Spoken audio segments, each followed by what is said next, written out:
Lady Duchess, good to see you. We are marching towards the midterms. The days evaporate as days do.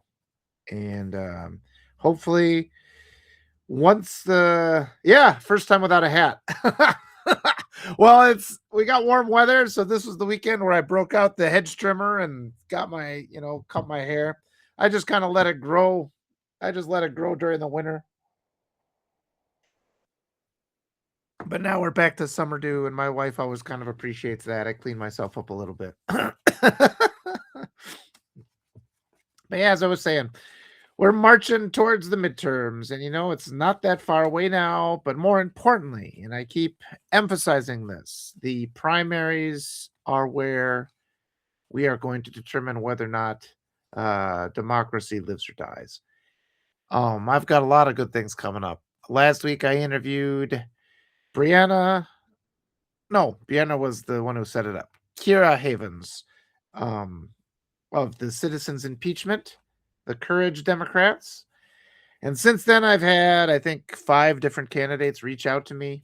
So I'll be doing this week. I think this week I have 3 scheduled, 3 candidate interviews. And what's going on, friends, is, there's all these wonderful people who are running for office. And the oligarch-owned media just doesn't cover them.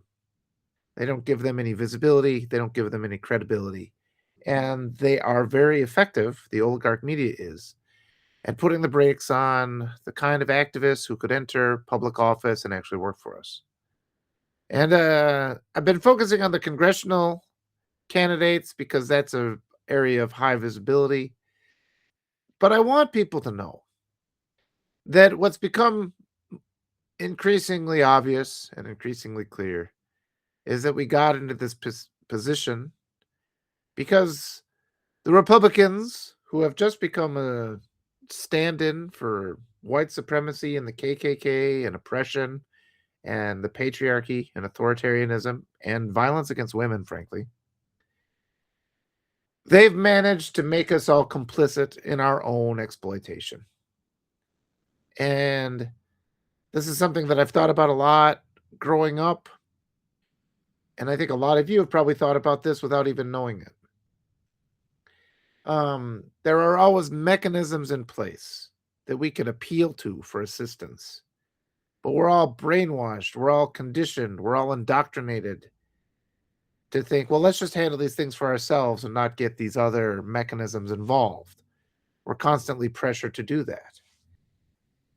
And the reality is that's done because evil forces never want to face accountability. And just the level of displacement there, what we submit to, because we've been lied to and convinced that it's easier to just endure hardship than it is to rouse ourselves and make the change. And the big thing we're seeing now, and with these No Kings protests, is that people are not having it anymore. And everybody does something different. I know a lot of people that have been making these organizations, like Kira Havens, other people, she's organizing all the courage candidates, so they have some support. And she started her PAC. They're using their corrupt mechanism.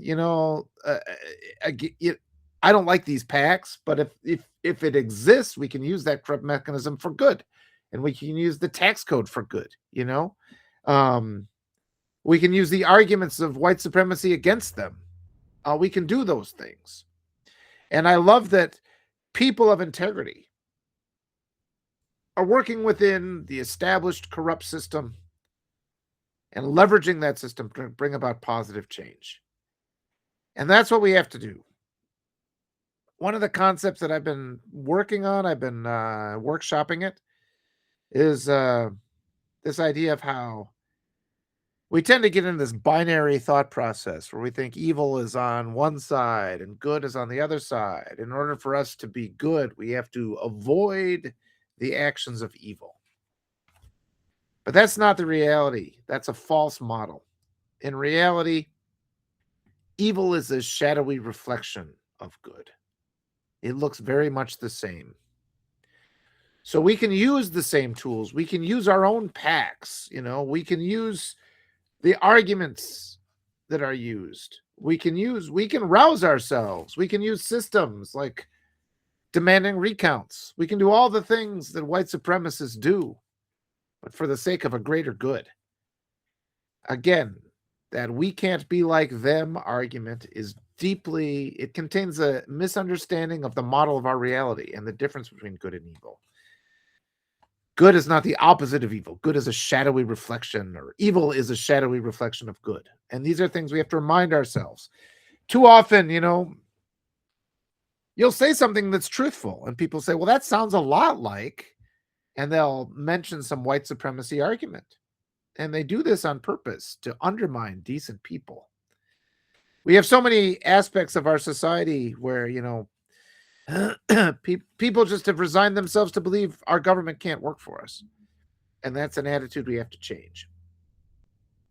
What I've said in my title today, we're reaching this confluence point, and I've been really seeing a lot of that.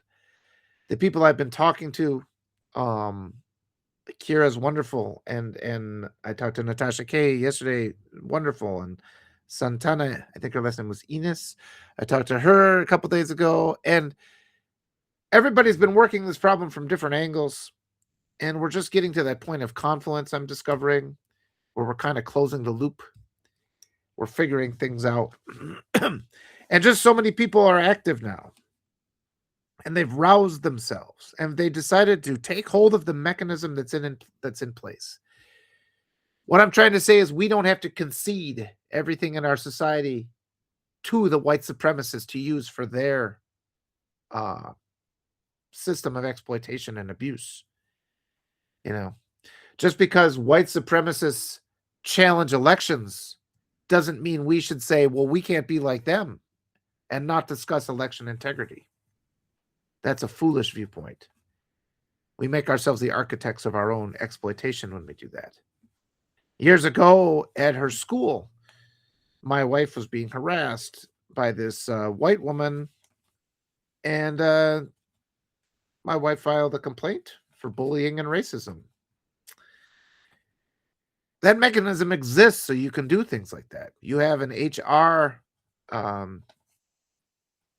human resources department at your business, so that if men are harassing you, if they are racist, you can file a report against them, and you should.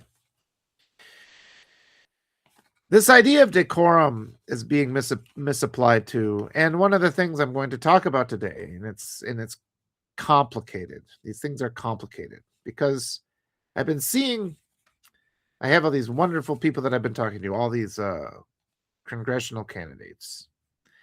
And once you win office and your term starts, you are then under an obligation to work with everybody who is at the government.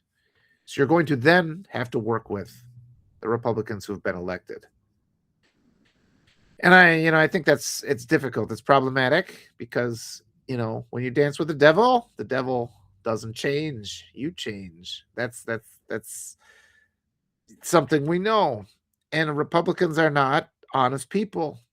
The whole party is dishonest. It's only committed to the exploitation of women, frankly. It's committed to domination. It's committed to abuse. And so I think what we need to understand is the decorum of when you're in office and you are forced to work with people who entertain beliefs that you find to be repulsive. That's one thing. But that doesn't have to extend to the election process. And it seems like too many of our representatives are sitting there thinking, because they will have to maybe work with some Republicans, they're not allowed to use the language that would get them the victory. And we have to change that mentality because we have to use the harsh language that wins the elections. Jason says, I think our next candidate should tell every person in the country anything they need to hear in order to get their vote. Well, that's an interesting comment. I think we have to be truthful, and I think we need action too. That's another thing. Yes. This idea that Democrats refuse to even have discussions about election integrity is extremely problematic, particularly when um, the Democrats are quick to blame black voters like they always do when they lose elections, yet Democrats don't come forward and defend the rights of black people to have their votes counted. And if we sit here, I don't, we didn't lose to him is the other thing. I always just want to enter this. Consider the structure of how we talk about everything right now. There's this entire structure that the Democrats have put in place. And it's all about, they have all these offensive languages or all these offensive phrases that they repeat. They talk about electability. They're saying awful things. Democrats are. They say things like the America's not ready to elect a black woman. Offensive comment. I mean, that's an unacceptable comment. Democrats can't say things like that, particularly when we didn't do a recount. We didn't verify the election, So we're at this moment where all these things are being assumed on the basis that the 2024 election was legitimate. And if you start to challenge the legitimacy of the 2024 election, it undermines so many of the arguments that the Republicans are or the Democrats are deploying right now, which cause division. A lot of the things the Democrats say right now cause a lot of division. If you say something like that, if you talk about electability, divides the voter base. And Democrats can't be doing that anymore. And it's interesting how, and I was saying before, I mean, yeah, we should do what Kira's doing and leverage the PAC model to elevate good candidates. There's loopholes in the tax code that rich people use. We should use those to elevate good people and then change the code at a later date. Hello, Yolanda. There's this, it's just challenging, and I said, there's the mechanism of corruption that we're living within. It's dangerous, because we live in a corrupt society. But what are we going to do? Just tap out and say, I'm not going to participate? I'm not going to do anything until the society is no longer corrupt. I mean, I would like to preserve my own purity too and not have to deal with these things. But it's a mess. And when you clean up a mess, you get your hands dirty. And I think just we've taken on this strange viewpoint that inhibits us, where we try to hold ourselves to an unrealistic standard. I mentioned that issue with my wife where she'd had somebody who was harassing her. She said, this person is a racist. This person is a bully. And I filed these papers. And you all know this happens. The second you use the system that's in place as it was conceived, you get an astonishing amount of pressure. People come after you and say, oh, no, you can't do that. You're really going to hurt this person. Her livelihood's going to be out the window. And they pressure you and pressure you and pressure you until they get you. Will you withdraw that? Will you withdraw that? And it's like all this pressure that I'm facing right now needs to go at that person, the person who has been harassing me and bullying me. That's what has to happen. This happened 10 years ago, Yolanda. And this is just the ongoing thing. My wife talks about it often. The corruption in the United States. This is a corrupt country. And, she was told, and it's like people that are born in the United States, they know that a lot of the things we talk about aren't for us, and that's wrong. And, and it's like I mentioned before, we'll say, well, that the whole, this campaign financing is corrupt, and in saying that, we'll say, well, we can't do that because we'll be like them. But that's foolish because that system is in place. I mean, if Republicans pass a law that can be leveraged against them, and they often do it, the language of their law can easily be turned against white supremacists, and we just don't do it. We just don't. We don't leverage the laws as written, for a purpose of decency. And I think there's just this general state of frustration in the United States. The sleeping giant is slowly awakening. But we see so many people who think, well, elected office is not for me. Elected office is for somebody else, and they defer. And the only thing that happens when you defer is that a bad person takes control. And the other thing we have to remember and be mindful about is, yes, power, it corrupts people. So we can get somebody who is elected, who is a good person. And with time, they might find that they become corrupted. And I think that's why we need new blood in our government at all points. We need to be mindful of that. Right now, the Democrats, they still have this idea of protecting incumbents. And they'll say things like, well, the stakes are high. But what is the point of protecting incumbents if incumbents are working for the other side? And that hurts us. It hurts us when Fetterman gets out there and he starts bashing Democrats, when he uses his massive platform, his federal platform. He hurts people at every level of the ballot. And we have to speak back against that. It erodes our support. And people like Fetterman are why they threaten our ability to win the election and to bring about productive change. But I wanted to talk about that Confluence because I think some interesting things are happening. I've been just delighted. I mean, the citizens impeachment group is wonderful. And all the candidates that they're introducing me to this week, it's going to be a big week for that. Kenny says, have you listened to Denver Riggleman's latest Substack? This mess will get worse. Complicit Dems must be politically cold.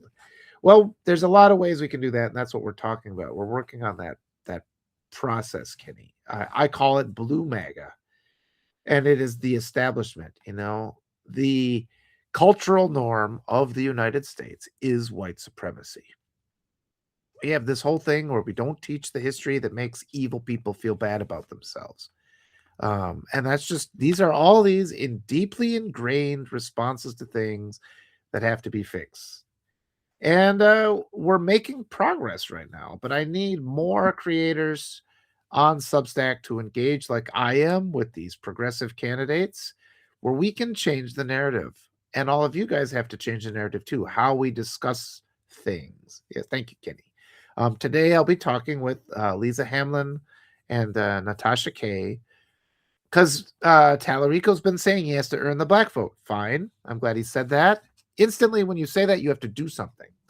And the first thing and the most visible thing that Tallarico could do would be to denounce James Carville. Because James Carville has said a lot of things that I find to be deeply and appallingly racist. And every time the Democrats send out some propaganda featuring a quote by James Carville, they are as likely to drive voters away as bring voters into the fold. And until the Democrats start adopting this and actually doing things and not just making empty promises, we need to see action. Little action. It can appeal to other Democrats. Tallarico should be sponsoring my newsletter. That'd be something he could do. That would be an action. He should be sponsoring Natasha Kay's newsletter. He's got all kinds of money. He should be supporting legal challenges to the primaries. He's got all kinds of money. He should do that. If it was an unfair election because the GOP rigged that primary, James Tallarico should be the first guy in line demanding that every vote is counted. And if he's not demanding that every vote is counted in the primary, why should we expect him to fight for the votes of every black person in the general? I don't think so. He has to show that. Jason says, what we do in cybersecurity when a system is compromised is a number of things, but it can follow a couple paths. We may need to leave the infected system running, and in some cases keep it connected to see where it tries to communicate. But for sure, investigate remediation and ad protection. And that's a very good comment, Jason, because the reality is we can't. I mean, the United States is a corrupt system, but we are stuck with it to some extent. And you just have to do a risk analysis. I mean, if we just completely had chaos, a lot of people would die. A lot of people are dying right now. I still feel that if we just completely abandoned the government, even more people would die. I like these ideas of shutdowns, but we can do controlled resistance and we can make demands, and we have a lot of power now. And the problem is that so many of our Democrats are just content to just wait it out because they are not feeling the pinch of all the things that we are enduring, but the people are.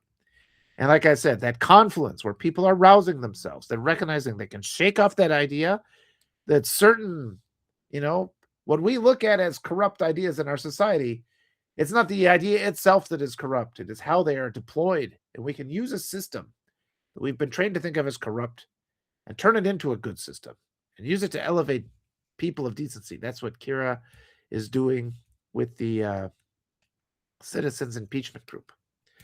Let me read through here. Yolanda says I'm right. Thank you, Yolanda.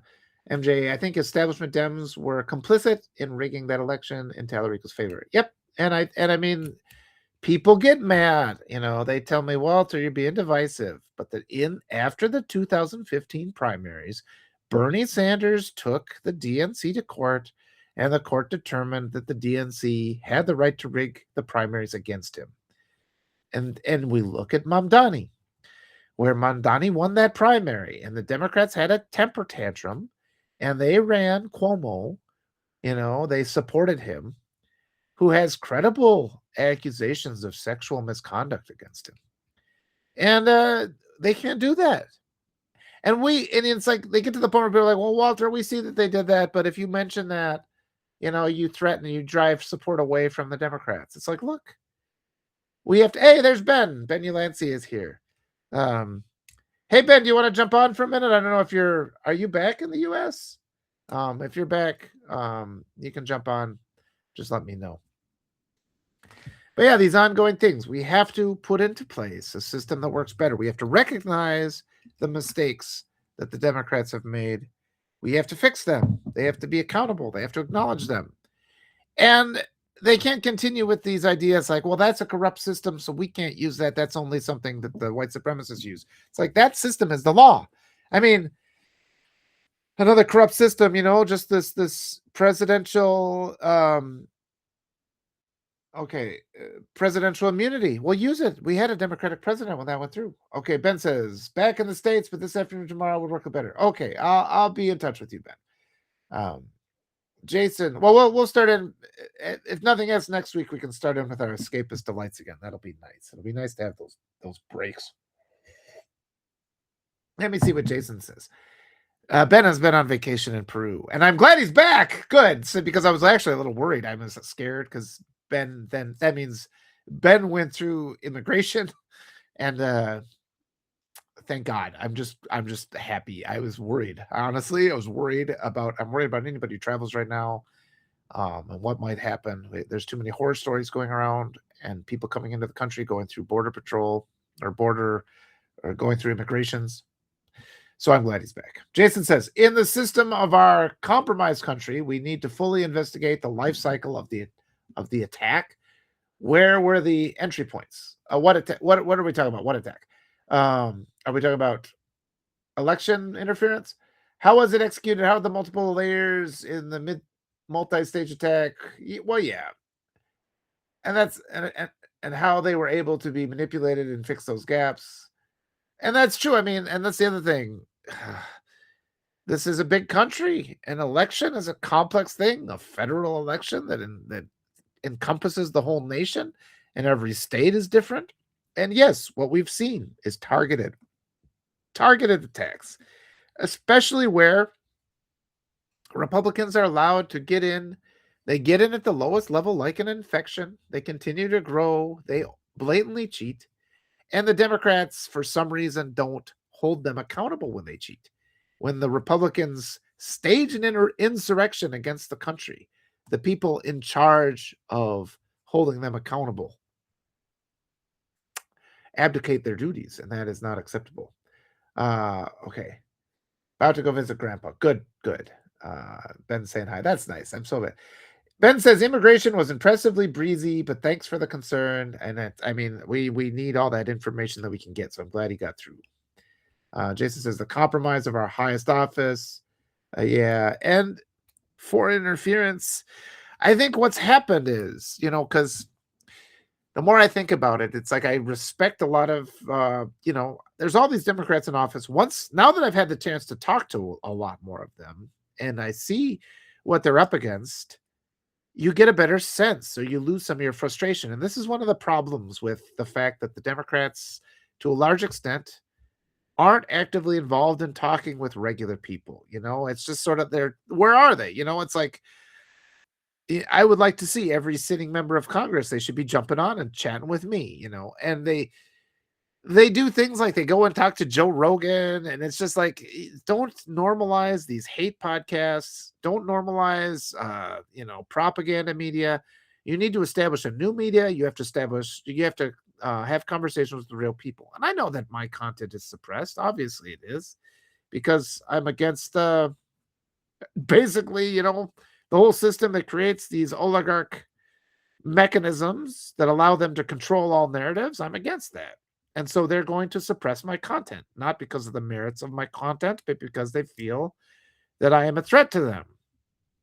That's common sense. You can deduce the existence of that kind of censorship. It's shadow banning, and they always claim it doesn't exist, but there's evidence for it that turns up every now and then because they're sloppy at what they do.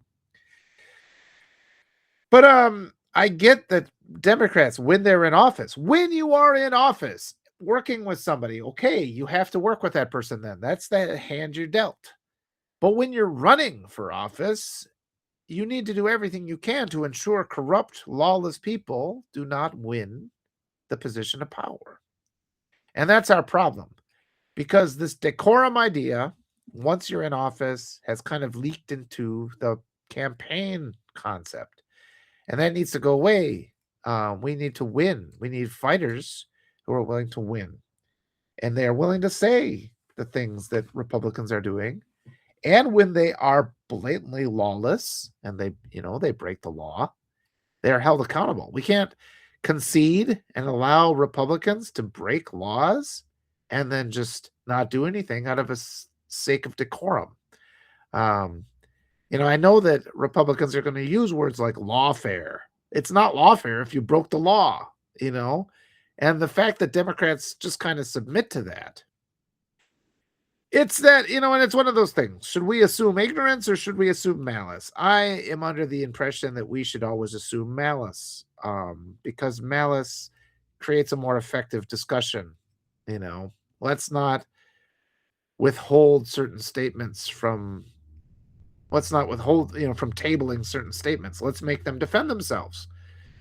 And if they can prove that they're innocent, then prove themselves. And if they can't, we should punish them. They'll come. Yeah, American crypto economy. What's going to happen with that? We might just see. The crypto still doesn't make any sense to me. It seems like it's just completely artificial. It's complete. I don't know. Yeah, we'll see what's going to happen. They're obviously. Yeah, corruption at the highest level is what crypto has become. All right, modern day monk.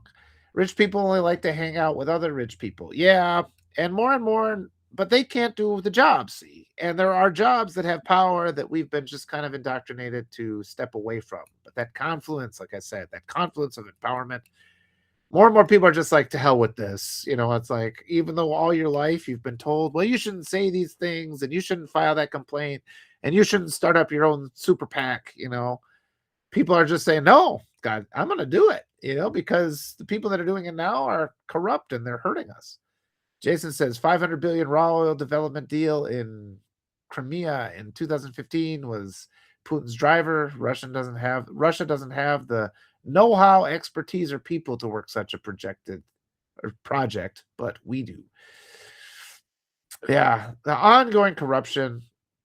Kenny Shepard said that, I don't like to say the name, have bought portions of the military supply chain. And yes, crypto is the other part of their BS. Yes, and war profiteering is a phrase you don't hear much. We defer. The Democrats, again, defer and default, and they allow the Republicans to completely control the patriotism narrative. But we need to start talking about war profiteering because, where's the pressure? It's like all these bombs cost money. Everybody else has to make a sacrifice to pay for these bombs. Where's the pressure to make the bomb manufacturers make the bombs for free? That's the same thing is true when people do their GoFundMe. Oh, my friend, he's got these hospital bills. pressure to have everybody join and pay these bills. Let's also have pressure to make the hospital drop the bills. We could just as easily do that. And we can change our tactics to something that's more effective. Jason said the Rex Tillerson, Secretary of State's first trip was to Russia right away. Yeah, I mean, the open corruption of Republicans is something that we have to discuss. More and more, I mean, it's an ideology of just rape, is what they are. We have these sexually frustrated men.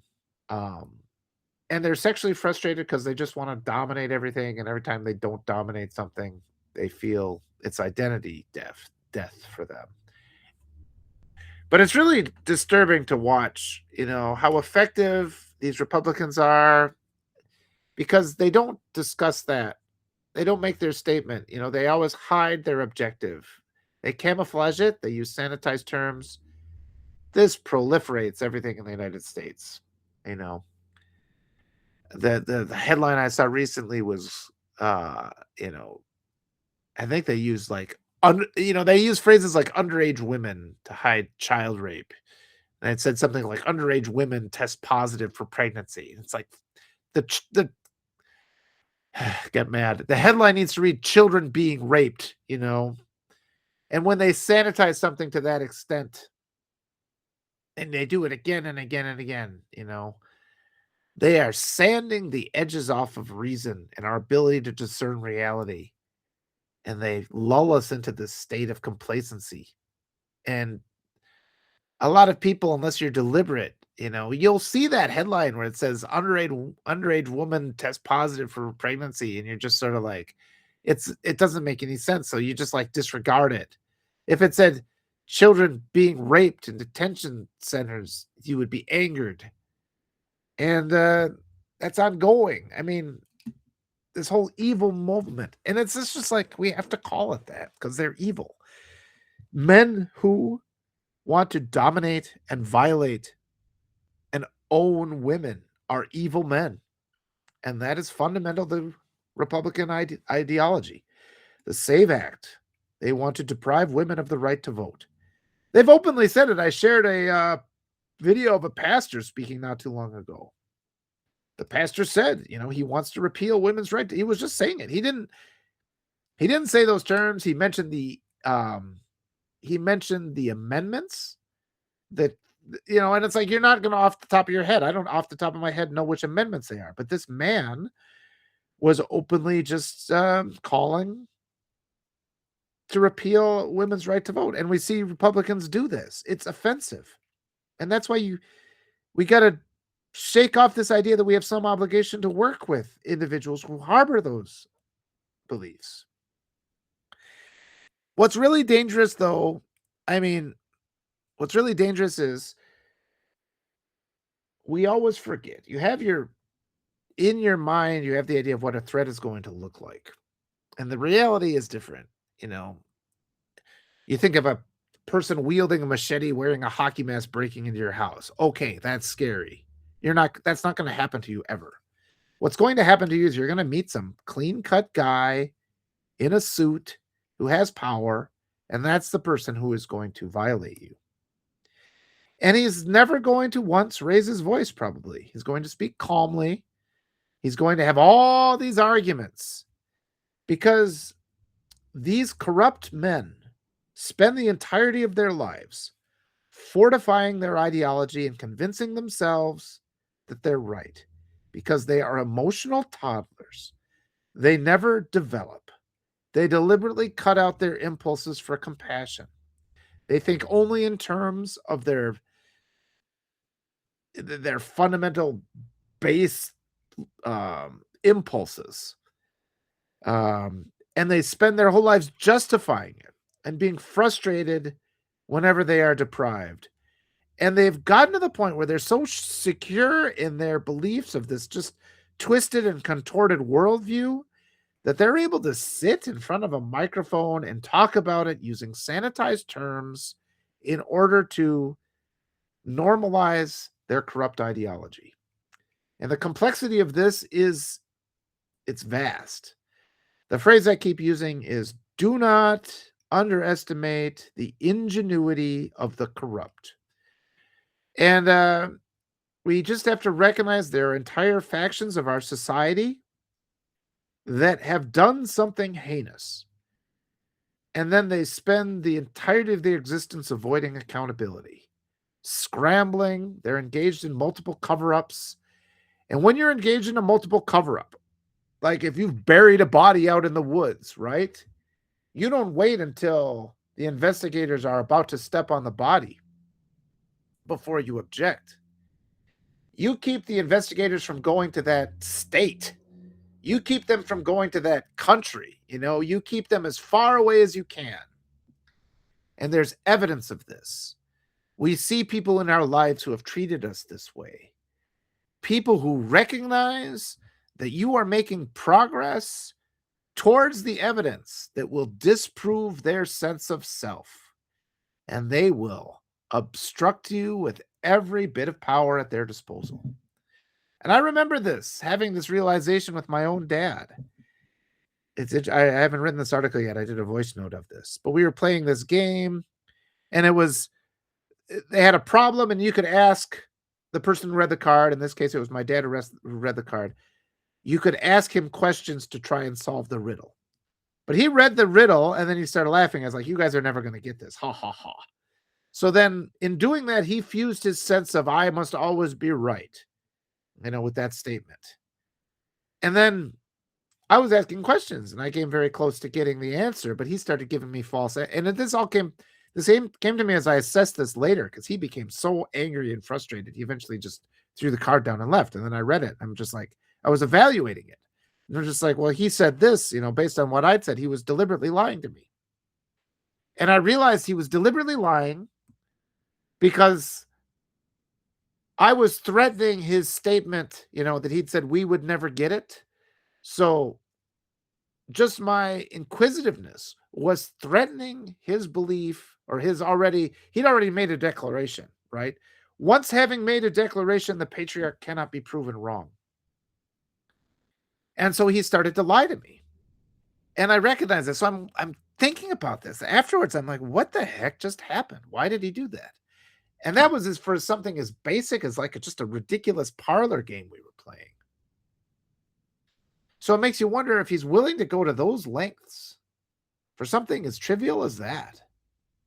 What's he willing to do to cover up his greater crimes? And I mean, we have people behind the levers of power right now who have done things that are unspeakable. And their lives have been dedicated to covering up their crimes. Decades of this. We've got people who've been sitting in office for 50 years. So they've had 50 years of experience of this. And I mean, that ingenuity of the corrupt. When you're constantly compelled to cover up things, to brainwash people so they don't even, again, you're not hiding something that they've discovered. You take another step, you prevent them from even going into the room where this discovery is possible. And then as you get better, you keep them from going into the city where the room is.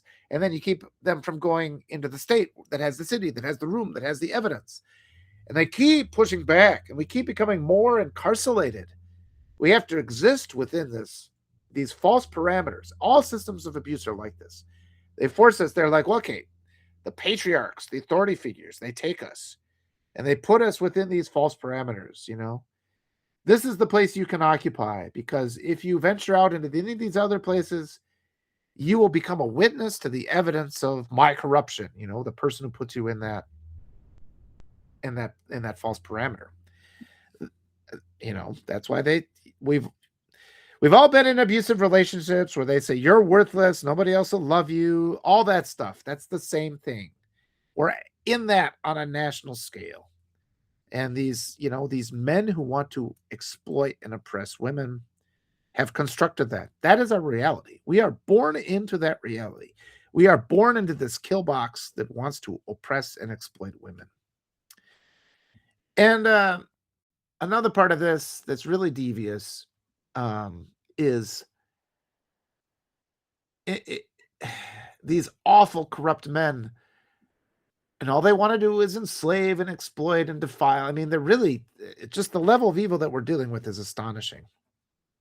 And they use all these tactics. Every tactic they use is because number one, they have to cover up their crimes. And they have attempted things that seem, if you were to just openly state it, like, okay, let's just brainwash the entire population. Let's take over education and rewrite the history books and lie about the past. These are all the things that they do, you know? And it's just sort of like looking at it from the outside, you're like, well, nobody would ever do that. And that's and it's easy to make that assumption, but you have to remember the times, like I always say, if you broke the cookie jar or whatever, when you were 5, imagine that fear. Like, mom's going to get me for this, and you'll do everything you can to hide that happened, to the point where maybe you'll try to get into town and buy a new cookie jar with your allowance. And you'll do these like astonishing things to cover up the fact that you committed a crime. And I'm talking about an innocent crime, like what a child would do. Now extrapolate that to like these heinous crimes of these men who are, raping children and getting them pregnant and then murdering the babies and eating the babies. And I mean, you imagine how intense these crimes are. Extrapolate the lengths to which they will go to cover up these crimes. And Natasha keeps using the phrase mind control, and it's very much is that. And our key to get out of this is just to start acknowledging this reality. Because decent people, like all of you wonderful people here, you cannot. Oh, hi, Evie. Good to see Evie there. All of you wonderful people here cannot really comprehend the ingenuity of the corrupt, because we go through our lives just trying to get through our days. We're just regular. We're what they call the little people. We're the people, the workers. We just want to take care of our kids. We're not the well, I shouldn't use that term. I'm not supposed to use terms like that. But we're not like these people with corrupted souls who convince themselves that they have this right to inflict harm for the sake of their own impulses, even as they exist in this bubble where they never once even consider the feelings of others. And that's what we have to break through, because we're at this point where this, I keep saying, the mass of the people in this country, we are trapped within these false parameters. This is the world, this is the universe we perceive. The reality of the universe is everything. And we need to allow ourselves, and what they say is like, there's that set of parameters. Well, I want to see what's beyond that. Well, you're ungrateful. Why would you want? I created this for your protection. It's dangerous out there. Only now I know how dangerous it is. How ungrateful you are. If you go outside, you'll be killed. I haven't even begun to diagram all the tactics that they use to keep us under their control and under their thumb. But one thing I just want to pose to you is, aren't you all tired of having child rapists lecture you and tell you that you aren't good enough? Constantly hearing that. If you don't like it here, you can leave. Why do you hate America? All these things that they say. And they're all designed to hit us in a place where we feel shame, because these oppressive people who can care for nothing other than creating a system where they're allowed to, basically just rape children is what they essentially seem to want to do. And there's another aspect of this, though, I want to talk about, because they are stretched pretty thin, because this mind control of the entire nation, it's a large undertaking. And one of the things they do is they take the path of least resistance. And I want to get to somebody like Schumer, who is, these awful people. I'll get to Schumer in a second. I often have taught The Catcher in the Rye. And, J.D. Salinger has problems. There's a lot of stories about things he did later in life, leveraging his celebrity, to exploit girls. I've read these stories. I've read some accounts. So he's problematic. a power that corrupts everybody, and it's hard to say that because it's like but I mean, I'm not in the business of justifying people who did awful things. Um, he created a model, though, where you look at Holden Caulfield, for a lot of people, that is one of the first models of the sensitive kind of man. And it's like, well, did was he that? Was J.D. Salinger that when he wrote that, and then he became corrupted by his wealth and fame? Maybe. And I think we can talk about it. I mean, even now they teach Catcher in the Rye. I don't know, actually. I haven't been an educator for a while, so maybe they're not teaching the Catcher in the Rye anymore. That'd be kind of hard to believe, but okay. There's one scene. I can always use I can use the words of evil people or people who have done evil things and have a valuable, productive lesson. All right. So you're reading The Catcher in the Rye to a bunch of high schoolers, and Holden Caulfield, he feels, he's coming across, he's this model of like adolescent male sensitivity. There's a part in the book where he's just talking about going on dates, and he's got his roommate or something who's very handsome. He's like this he's just a beautiful. He's there's an interesting part in there where he's talking about how this roommate, even though he always looks just perfect, like everything around him is just disgusting. Like he's a mess. His razor that he uses to clean himself is always just gross. And yet when that guy presents himself to the public, he's always, oh gosh, I lost all these quotes. I missed all, I hadn't been scrolling down. Let me keep going. And that's the reality. That's like the portrait of Dorian Gray, where we see people, they look beautiful, but then they're hiding all this filth behind them. And there's a part in that book where Holden goes out on a date with this guy, and the guy he's raping the girl in the car. And Holden is just kind of like, it's like, well, he's like, he shouldn't be doing that, but Holden you can sense a kind of conflict in Holden, because it's like he's not figured out how to have a compassionate, caring relationship with somebody, and he's listening to what this guy is doing, which is a rape, and he's just like, well, it's awful what he's doing, but he's not like really denouncing it. And I always would bring it in class. It's like, because Holden says in there, it's like when somebody says no, it means no, and I would always just explicitly have my class state, it's like, I would say, why is that? And students would say, because that is rape. We would have to have that statement in the class. I don't think it's strongly stated enough in the book, but that scene I think it's a useful teaching tool, because it shows how young men in particular get coerced into this internal justification of just heinous crimes against humanity. Yeah, I'm going to scroll through some of these comments here. I want to make sure. I'm sorry I missed them. I just kind of got off on a tangent there. So let me see. Yeah. Jason said the thing is life cycles. I want to get down to some of the things that I'd said. Yeah, this the ingenuity of the corrupt and what we are up against. We have got to knock down some really big walls. Yeah, okay, modern day using underage women is a cognitive defense mechanism to avoid reality so they don't have to feel bad. Yep, and it's disgusting. You're talking about children. But I want people to recognize how prevalent that is, and to the extent to which, unless I am deliberate, I can let that slip through.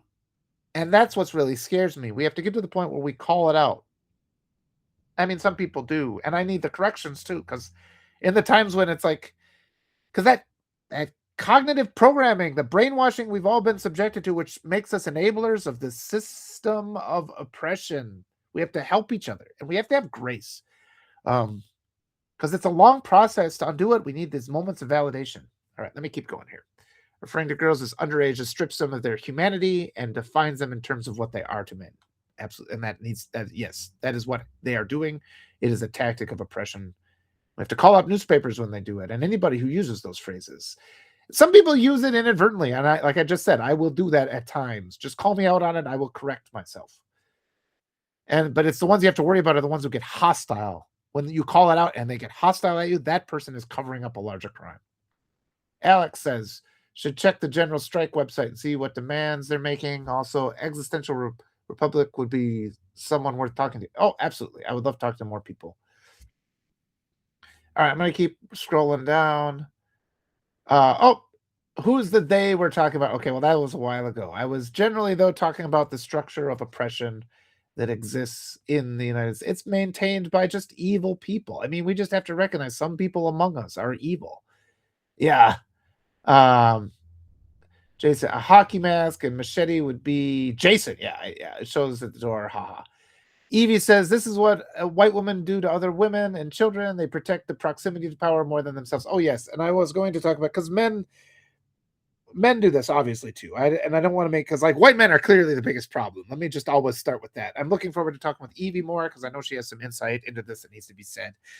But I wanted to talk about Schumer and how Schumer is like Holden Caulfield in that example of the car, where he sees it's like, well, here's this handsome man who seems to be a ladies' man. I want to earn his trust. It's like that guy's a fucking rapist, but he hasn't in his mind made the connection that the guy he admires is a rapist. And a guy like that, like the rapist, will see other men and then use charisma and be like, hey, buddy, you should join my exclusive club, like pretending they're going to let them in while always keeping the truth about them hidden.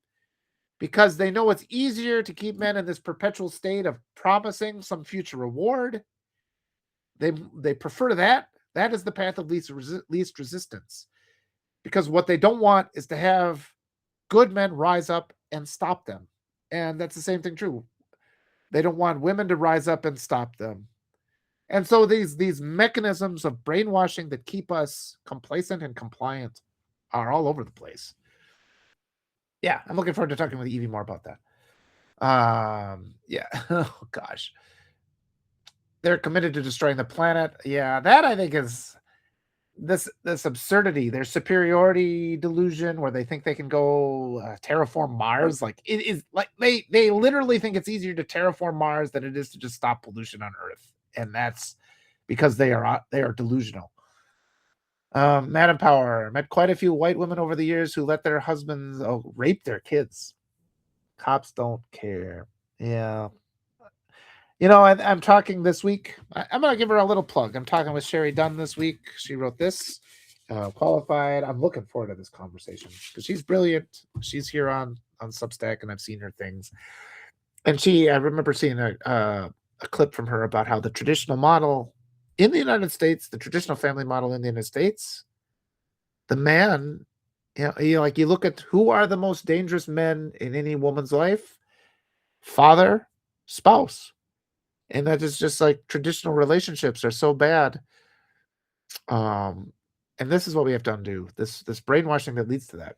All right. Courtney says, I felt that since orange skid mark 1, it's like being in a relationship with a toxic narcissist, and now he's and you know what? That actually is what's working against them, is the fact that they're overextending so much. They're making it so it's visible to everybody. The only way a system of abuse works is if the victim doesn't recognize they're in a system of abuse. You have to keep that. You're free. You're in the greatest country ever. Everything's perfect. You have opportunities here. All these things. You should be grateful. You're living within this little parameters. And the only way systems of abuse work is preventing people from recognizing they're being abused. That's critical. And these lack of guardrails and the transgressions that are being done, he's gone too far too fast. People see we're being abused. And that's going to be the downfall of it. Because we are reaching that confluence of power. Everybody's recognizing this. Everybody's acting in a different way. He and the people backing him. Jason says, all my adult role models were either gay, conscientious objectors to Vietnam, or seriously know how practical dudes. All of them were honest and kind. And even in there's a book called Incidents in the Life of a Slave Girl by Harriet Jacobs, where she was, born into slavery, taught how to read, and then figured out how to read. And when she finally escaped, I think this is really important because there is an underlying grain of kindness that is beyond this imposition of abusive hierarchies.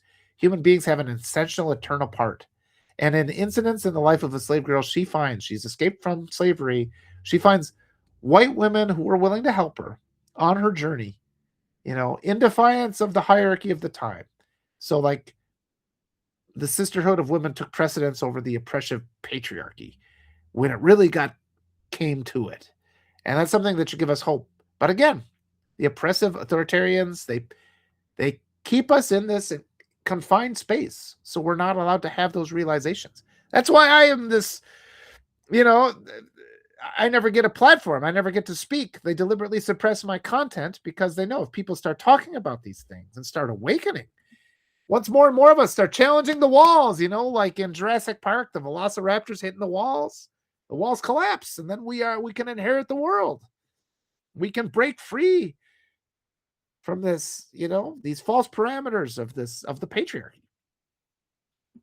Good. I'm glad Evie's positive. I'm looking forward to talking to Evie.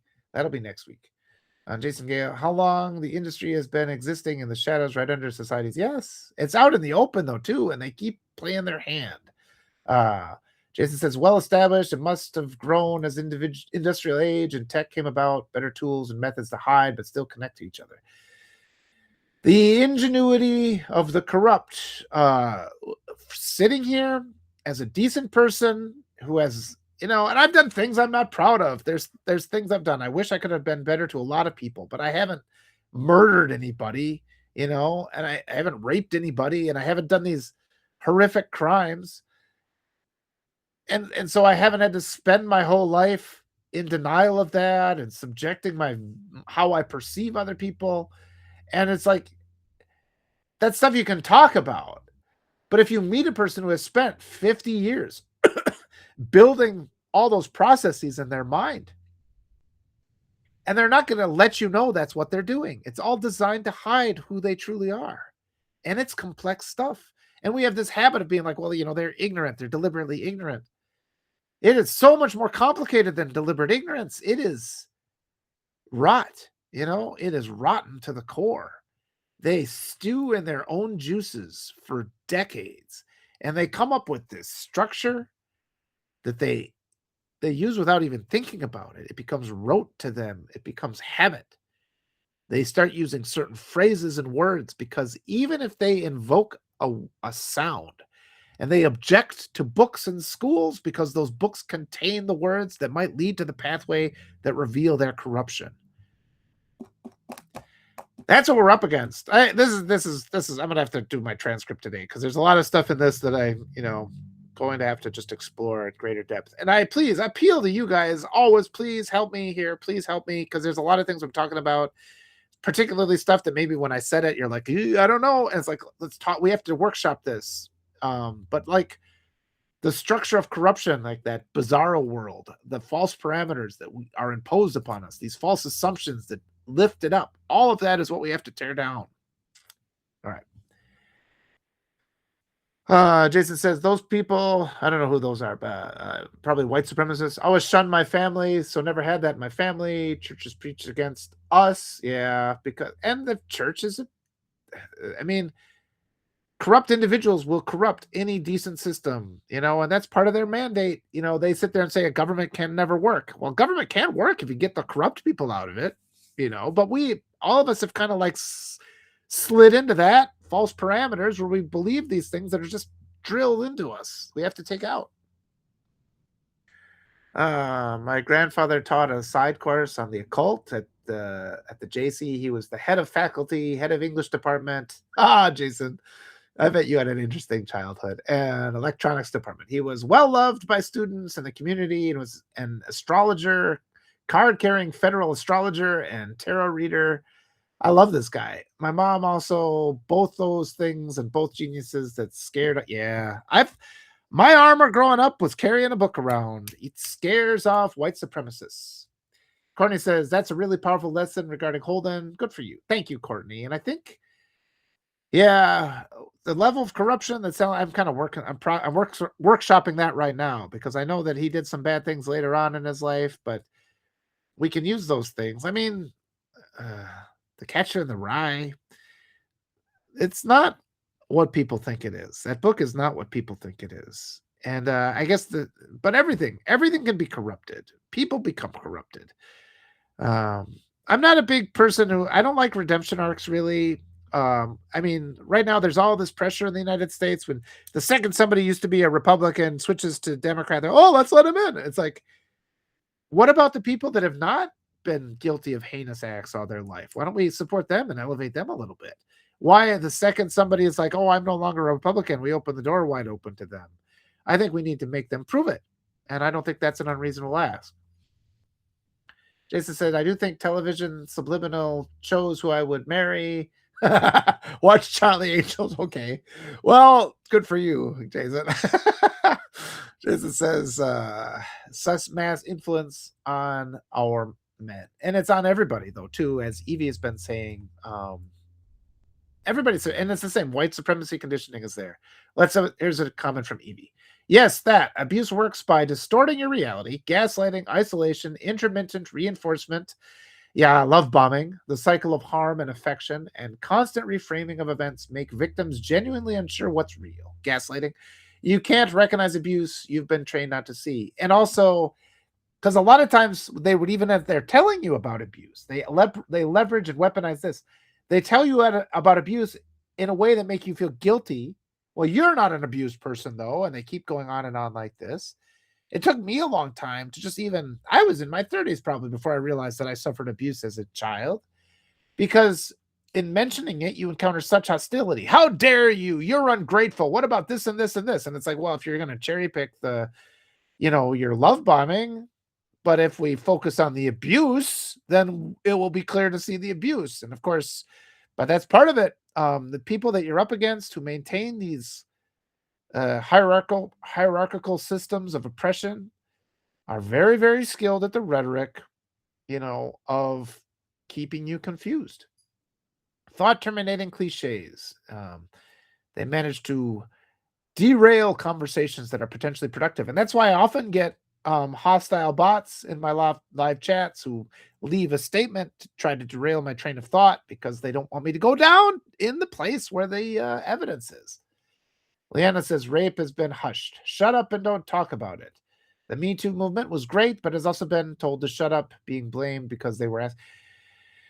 Every time something starts gathering momentum, when we have to just recognize this, that mentality is out there. There are evil groups of people. There are the lawyers who wrote Project 2025. There are secret societies for a reason. The KKK was a secret. They're still active too. They want to keep invisible. They want to remain invisible. Oh, that doesn't even exist. That's been solved. So then something like the Me Too movement happens, and there will be this response from these shadow groups, these secret societies. It exists. The KKK was a secret society. There are terrorist groups. There are terrorist cells operating in the United States, and they are subtle. We have to get away from that idea of every threat is like this obvious thing, blowing up a church. Yeah, that's horrific. That's what terrorists do. Terrorists also run for school board and burn books, and they run for Congress, and they run for president, and they present themselves as appropriate. And so we just have to shake off that conditioning that makes us inclined not to look where the threat is and start to recognize the threat. Two most dangerous men in the life of any woman: her father and her spouse, her companion, or, well, boyfriend, I guess. I'm assuming, yeah, male spouse. Yeah. And yeah, they undid it. they go after, the KKK managed to undo the Black Panthers used to do school lunch programs, and they murdered the leaders of the Black Panthers. All right, Jason, for the record, I've never wanted to be like, the orange Nepo baby. I worked with people on every level, including billionaires and 100 millions, and installed cybersecurity in Fortune 1 all the way down, as well as pretty much every branch of government and alphabet soup orgs. But I've never forgot where I came from and never switched sides. I've always been a Raiders fan. I like that, but I like what you're saying there too, because I've worked with a lot of wealthy people too, and I found that they're just awful. Every single one of them I've worked with has been a uniformly awful person, and you just sit there listening. Yeah. Jason says, what I'm getting from you, Walter, is that a mind is not a vessel to be filled, it's a wick to be lit. That's interesting. But I think too, yeah, we have to knock down those false parameters that keep us, that they tell us are there to protect us, but are really just a cage. That's really what it comes down to. My version of child's mind is not a bucket to dump your generational crap into. It's a candle wick. Yeah, okay, that's well said. Waiting to be lit. People need to be acknowledged for their unique beings as individuals. And yeah, we might get somewhere, but I mean, that's an oversimplification too, because we are born into this corrupt society. We are born within the parameters that they have established, and we can only see within those parameters what the evil people want to see. That's what we really have to recognize. Our entire reality, all the way down, and they can't control it completely. They just assume we're not going to go into the library and read a book from 600 years ago, or they assume that the lesson you can glean from that book is no longer relevant to our time because they just don't understand. These evil people that have deliberately amputated compassion from their worldview. That's what we're up against. They don't even see the feelings of others. I wrote an article about it. I think it's scheduled for this week. My dad's never even once, I haven't had a conversation with him in 25 years. He's never once just said, hey, how are you? Are you doing well? In my lifetime, I can't remember him ever once saying that. How are you? Because it just doesn't enter his mind. Like asking me how I am is not part of his program for how he views the world. I'm an object that serves a purpose, and then he hides it. And they're very good at mimicking natural behavior, but they're also in constant fear that they'll be exposed. So, all right, let me see what this says here. Yeah. Courtney says, I say this with all love and respect. Listen to you run through the variations of male, spouse, companion, boyfriend. Gave me a really good chuckle. I love how intentional you are with your words. Please never share. Yeah, I was hoping I wasn't inadvertently. I was running through in my mind if I'd said something disrespectful, but I did preface it with men. So thank you, Courtney. And the most dangerous ones are the man. Let's put it like that: the man who is your father, and the man if you choose to marry a man. Let's put it that way. So yeah. Well, thank you, Courtney. And I do worry about that. I just don't like to step on people's trauma. Jason says, I know her family heads of, I know Air family. Oh, this is just my old eyes not being able to read the comments.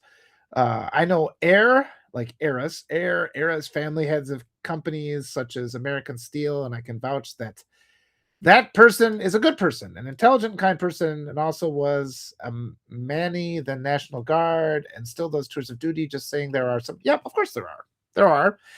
Even so, there are good ones out there, and this is what scares me. And I think everybody needs to recognize this.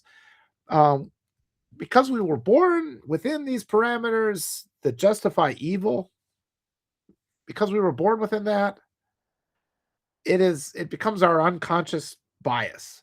And we kind of default to that unless we're deliberate. And it takes an enormous amount of energy to be deliberate. And like Courtney just said, I was trying to be deliberate with my word choices to not say something offensive.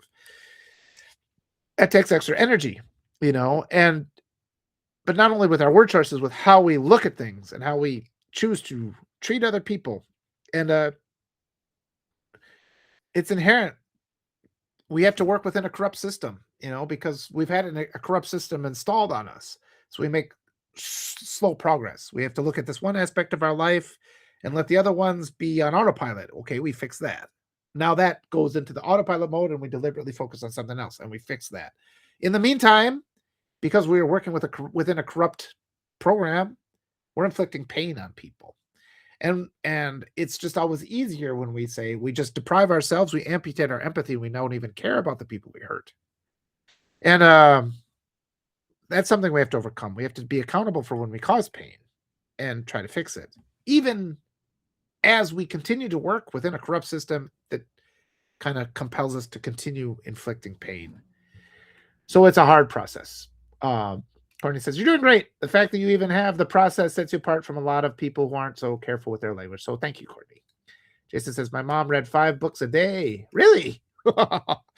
Actually, that's interesting. All my reading is online these days. I go through and I look at my browser history, and like the amount of information I consume really surprised me when I did that. But I don't read 5. But I mean, your mom didn't have the internet. Yeah. We basically lived in our big library. It was actually a wood block cutting paint on the wall of the children's section of my friends and I playing tug of war. Jason says, weed. One thing people could do is not label, categorize, and compartmentalize people and treat them with disdain or worse. Yeah, and it's not weed. And it's something we do again, because we were taught to behave that way. And we have to unlearn, like Yoda says, I got baby Yoda, you have to unlearn. You have to unlearn. It says snack on that size. Better protect on this size. Unlearn what you have learned. And we have to install by deliberate choice, our operating system. I'm going to start winding down here, though, because I did get to the end of my comments again. And I just want to talk like empowerment, because more and more I'm having these conversations with people where I find I start discussing a problem, and before I'm finished, they're able to kind of pick it up because they see how I'm working on something relates to how they're working on it. And they can put it in terms that helps me better comprehend my own project. And every now and then, people have to constantly, they kind of pull you back, take a bigger look, get you closer, look at this aspect, pull you back, and it's like, we need this think tank. The illusion of wealth is the thing that Americans have to deliberately change their thinking about. Wealth is evil. We have to just openly and unapologetically say that, because nobody earns wealth. Wealth is always stolen labor, and it's stolen human dignity. We have to have, if we're going to stop the exploitation and the rape of children, we have to ensure that these children have power, and power comes from, redistributing our wealth. Bit by bit, we're changing these things, but the degree to which all people are indoctrinated to protect this system of injustice is what we're up against. But I am finding that more people are engaging this topic, they're engaging this concept, and they are making valuable progress. We are arriving at that confluence where many, many different thinkers from many, many different backgrounds are coming together to compile our understanding and therefore compile our power. People have been saying since the beginning that nobody is coming to save us. We have to save ourselves. And bit by bit, it is becoming more obvious what that means. We rely on each other. We're treating each other with more grace. We're having these conversations. We're correcting each other. We're holding ourselves to a standard of accountability. And the more that we understand, the more we are equipped to knock down the walls of this false reality that has caged us and inherit the world we deserve. Yeah, I can't type. Our brains are wired for pattern recognition, so categorization does come naturally, but agree, we need to be conscious of it and careful not to collapse nuance. Yes, it's ongoing. A lot of this is going to get a lot easier once we just manage to move the mass of humanity out of the false parameters that have been imposed upon us by child rapists, frankly. We have to do that. I like it. Courtney says, Jason, you're doing great, buddy. The autocorrect struggle is real. MJ, did you guys hear about the AI generated soldier? Yeah, I heard about that. And that's MAGA's been buying feet pics from. Yeah. And I mean, that's the fascination with AI is something that happens to people that have no soul. I mean, I interviewed Marlon Weems, his daughter. Marlon Weems. His daughter is Haley Claire Weems. And she's a brilliant artist, and I've been doing what I can to elevate her platform. And it's just like, you look at what she did and it just speaks to the soul.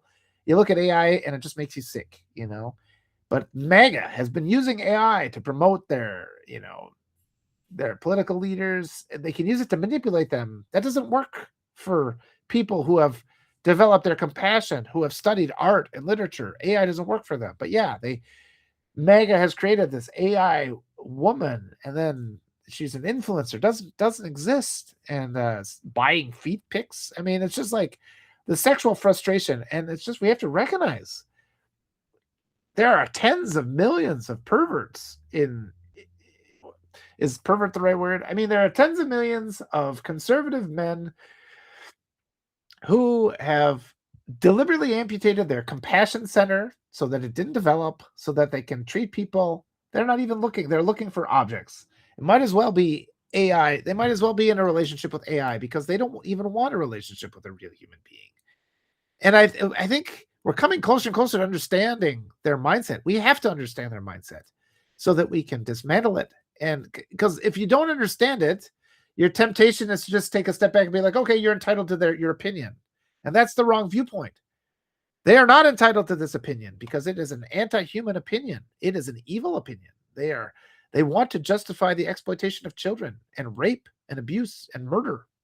And that AI generated influencers that MAGAs flock to is a good example of that. It's really, and they're going to try to cover it up, but that's out there. Jason said, I was a millionaire, not for the love of money, which I have none of now. I just wanted my son to have college options and graduate debt free. Yep. And that's freedom right there. Yeah, disturbing. Feet fetishes are also disturbing. Jason says, well, whatever people, I think you can do anything in a way that is healthy and anything in a way that is sick. I personally, that's not my interest. I think that's a little bit strange. Like even when you're watching a Quentin Tarantino movie, it's like, okay, but I don't know. I don't want to go down that rabbit hole right now. Lana said education is key for most things. MJ, this is what women have to deal with. Yeah, she's amazing. Haley Claire Weems, her art is amazing. Yes. Just consider that. You look at something Haley Claire did and you're like, oh my God. And then you look at AI art, and you're like, how? And then it's like AI art is everywhere. Stuff like Haley Claire Weems you have to look for, but that's the difference. Yeah. The whole tariff strategy was influence of Q. Yeah, I mean, and it's like, yeah, it's disturbing to me. Yeah. I see what you're saying, Jason. Courtney says, agreed, Walter, many fetishes are healthy. Good. Thank you, Courtney. And I guess I didn't have the language for that, so I appreciate Courtney being here. Many fetishes are healthy. It's when there's harm or lack of consent that it becomes a problem. Good. All right, good.